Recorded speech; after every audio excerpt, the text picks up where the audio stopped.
So the Township of Leeds and the Thousand Islands September council meeting, this is just a quick recap. We actually had a public meeting prior to the council meeting, and there was 2 items on that agenda.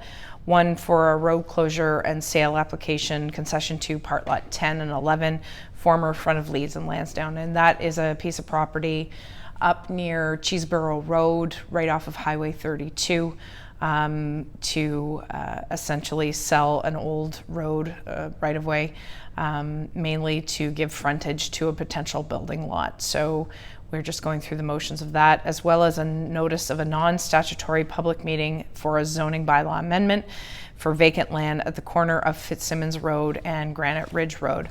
So you may, if you've been in the area, you may have looked and seen some earth, stone, rock being moved in preparation for potential building. If you have any questions or concerns in regards to either one of these applications, they are posted online, and we're happy to receive any comments in regards to either one of those applications.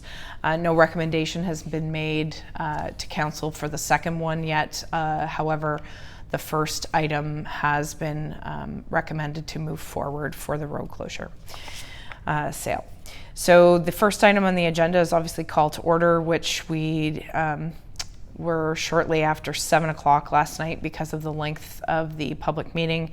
We played the national anthem. There was no disclosure of any pecuniary interests or general nature thereof, and there was no in-camera meeting. So the agenda was adopted, and we moved forward with approving all the council minutes from July 10th, September 5th public meeting, July 10th council meeting, August 24th special council meeting, and June 27th and 25th Committee of Adjustment meeting minutes. So those were all approved, no errors and omissions. The staff reports for this week's meeting included at the location of 333 County Road 42, there will be a new communications tower put in, and that was approved to meet the planning regulations required for ExploreNet. There's also corporate services report adjustments for under sections 357, 358, and 359 under the Municipal Act. And these are things that we've done for years here in the municipality, but hadn't formalized them and brought them to council. And these sections of the Municipal Act allow us to reduce taxation on a home. One example is a home that might have burned due to a fire, and there's no actual home there anymore. We can reduce the taxes until a new home is built. There's provisions under the Municipal Act and through our processes that we can help people do that. So if you have any issues with your tax bill, please phone our tax collection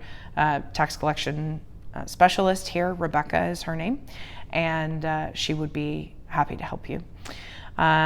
We also had an administration report regarding Cataraqui Region Conservation Authority cost apportioning agreement, my apologies, for locally supported services. So these are things that Cataraqui Conservation Authority runs, special programming, things for schools, educational programs. There's 3 different ways that they bill us for essential services and additional services, and it's changed significantly over the last couple of years. So if you have interest in how Cataraqui Region Conservation Authority gets their money to operate their programs, please read that report. We also, under Administration Report SR-19-23, proposed change for meeting management software system. In the past, we had used a different system, and we've chosen to move forward with eScribe. It just has a higher functionality for our staff as well as council, so it'll make it easier, and essentially it's the same cost as the iCompass, which was our former software. We also have designation of municipally significant events policy, and that's if someone is getting a liquor license in the municipality for a special event that might increase traffic, or people are wondering what's going on, we get a notification from the LCBO, and other municipalities have followed this policy where it's just noted on our agendas so that we can let the public know. Under information items, we had 5 information items. And the first one was agricultural land evaluation and area review. And this came from the Township of Edwardsburg Cardinal.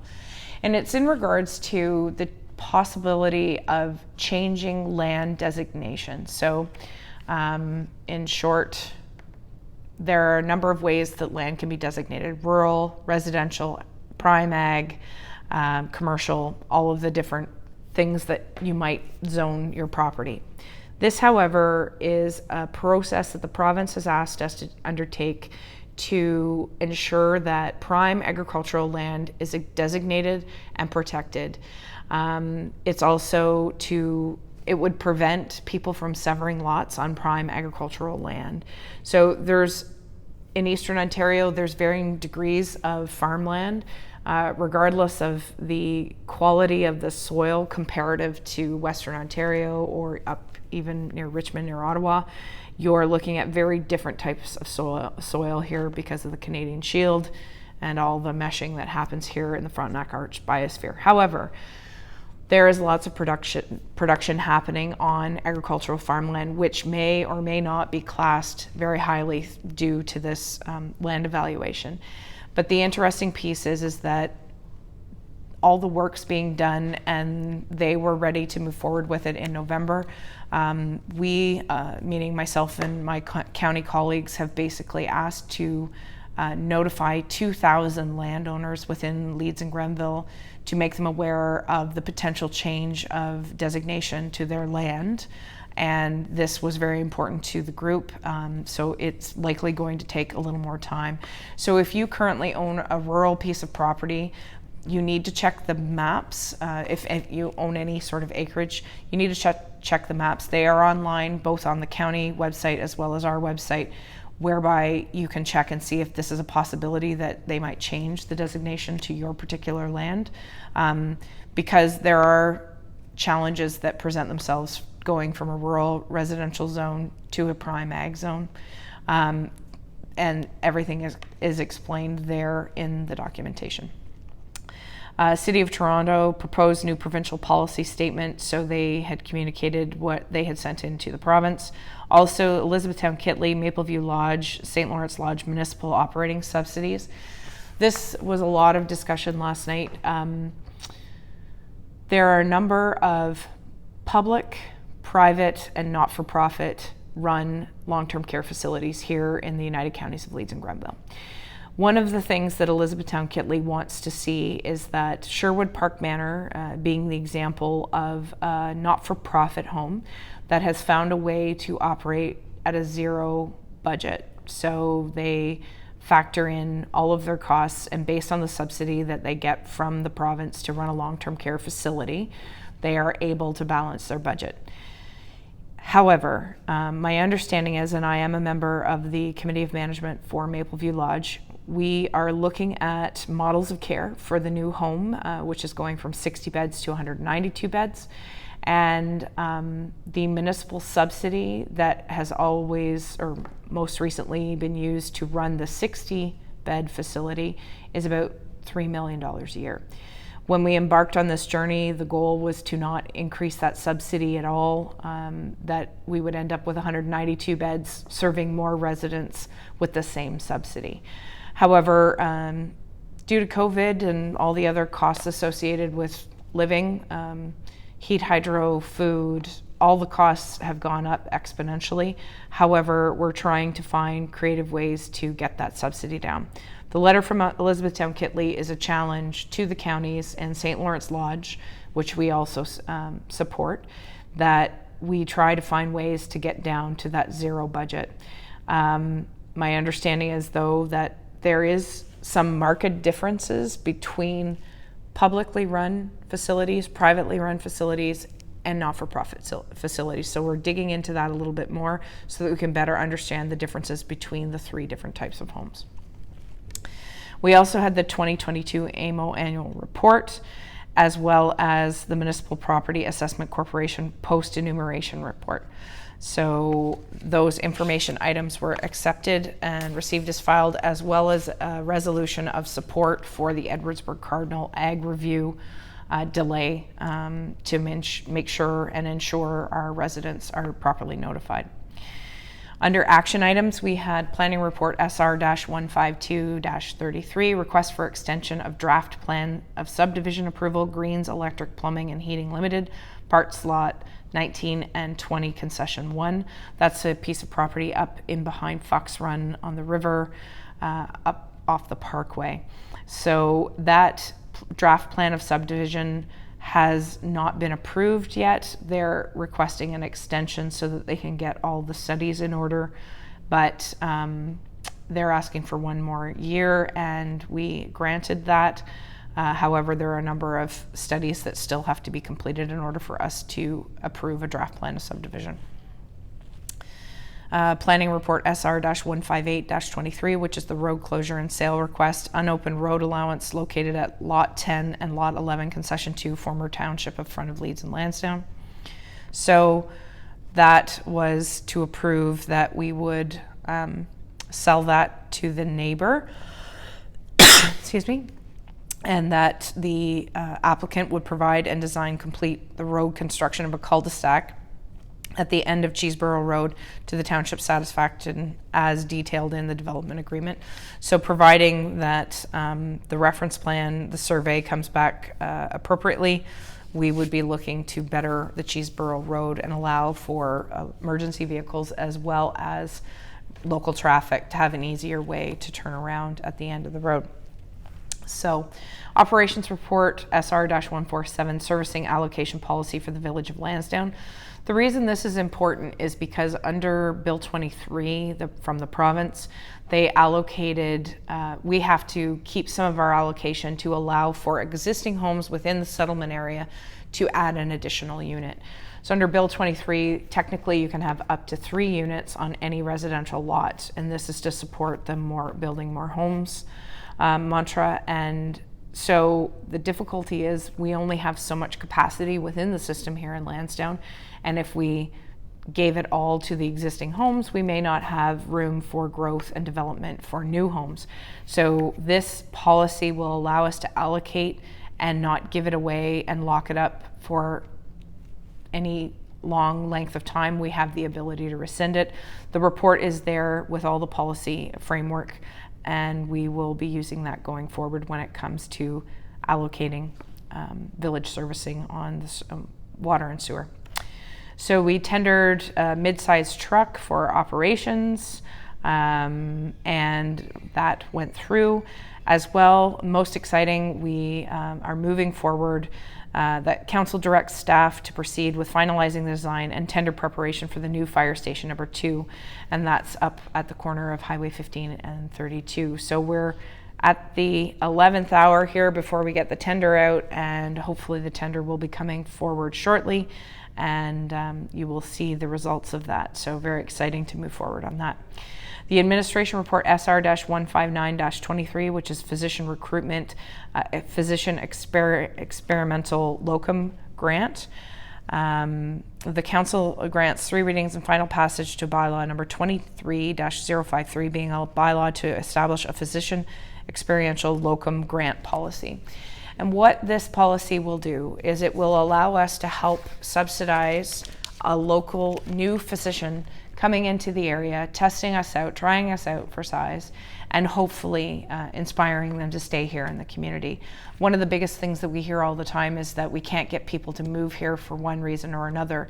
If they're able to come here for a couple of months, maybe 6 months, to stay in a locum position, working with our local doctor's offices, it will allow them to get a feel for what it is to live, work, and play here. And our hope is that they'll fall in love with the area like the rest of us. So the good news on this particular grant policy, even though we've just passed it last night, we do know of one of these doctor's offices has already applied for it. They have somebody interested to come and help out in the clinic. So we're really hopeful that this particular effort will help move the needle with moving doctors back into our area. We also have a municipally significant event request from Sabara, acknowledging 2 small hall events scheduled on October 14th and November 25th as municipally significant for the purposes of Alcohol and Gaming Commission of Ontario Special Occasion Permit process. So if you have not got your tickets for the October 14th or the November 25th small halls events in Sealy's Bay, I would encourage you to look those up and get your tickets. They usually go fast and sell out, and they have some really fantastic performers that come and join us at our small hall. We also had a notice of motion from Councillor Jameson, refund of permit fees for Ray Rombo. The staff was directed to bring back a report regarding further information regarding Mr. Rombo's request to refund his permit fees at the October 2nd Committee of the Whole meeting. Mr. Rombo was unable to access his property due to a disability and needed to put forward a new ramp for access, and the costs were prohibitive to him at his stage of the game. So that's been put forward. Nothing's been decided yet. We'll wait for the report back from staff. 10.9 was Councillor Lackey's motion coming rationalization of township services. His recommendation was staff be directed to bring back a report at the November 6th Committee of the Whole meeting regarding the rationalization of township services since 2010 in order to meet our fiscal responsibilities to the taxpayers. Now, there was lots of discussion on this motion. What it seems that Councillor Lackey's endeavor was, he wanted to know regarding staffing levels from 2010 and why they had changed and what really has made the difference. But after much discussion around the horseshoe by other council members, every year we go through the budgeting process. And part of that budgeting process means that we look at service levels, we look at the number of staff, we try to find efficiencies, and we try to make sure that we're doing all the things we're supposed to be doing. And quite frankly, there's been a number of years in the past where we haven't necessarily met all the requirements that we've needed to do. We are moving ahead with building condition assessments and the work on facilities that has been neglected for years. We're working on roads that haven't seen work for years, ditching, as well as repairs, as well as upgrades. There are so many things that are in motion now that were never in motion because we were struggling just to keep up with just the day-to-day activity. So unfortunately, this particular motion did not succeed because it would take a number of hours to go backwards rather than forwards.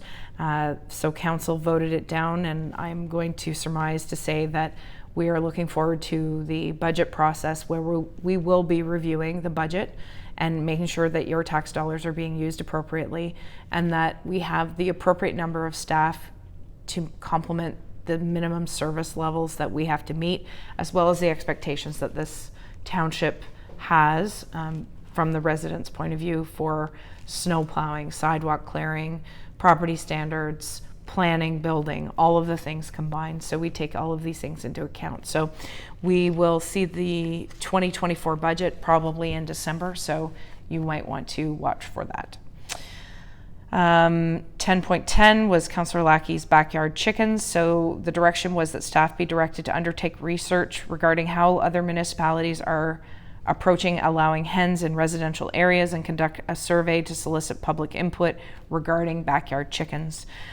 So that motion did pass. So if you know of anybody who would like to keep backyard chickens and are interested in this, please have them reach out. Also, if you have an aversion to this or you're concerned about people keeping these in the residential area, then please also reach out. We'll be asking for public input. Watch our website and our social media for that request for input.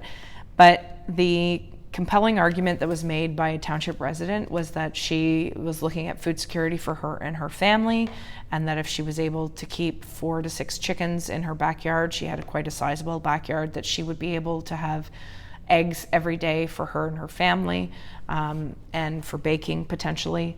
That makes the circle close, the loop is closed. She tries to garden extensively. So really, it's something we have apparently talked about before in the township, but with no sort of firm thought about how we might move forward. But what I do know is that chickens, hens might be available, but definitely not roosters. So please don't think that you're going to have a rooster in your neighbor's backyard that will get you up at 4:30 in the morning. Under the mayor's update, we did pause for a moment to reflect on September 11th and the historical day that was. Really, it comes down to the fact that those who we need the most in our darkest hour are the ones that can suffer the most. Those who lost their lives that day saving others will never be forgotten, but just that we all need to remind ourselves that there are good people in the world and not to be overshadowed by those who are evil and who look to do unspeakable things, and all the people who were murdered that day in the Twin Towers and never to return to their families. So our thoughts are with those families, but also with all the first responders who answered the call that day. A reminder that Turkey Fair is coming up. Turkey Fair is coming up this Saturday. We're also having Women in Firefighting that is happening Saturday morning before Turkey Fair. So if you're a lady who would like to learn more about firefighting, please join us up at the station in Lyndhurst. We would love to see you. I believe things get started around 9 a.m.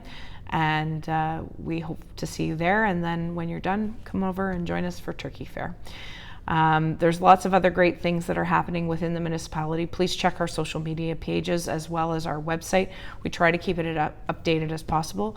And if you or someone you know has an event that you'd like to add to that, please reach out to our office here at 613-659-2415, and we'll put you over to the right department. So have a great month, and we'll see you back in October.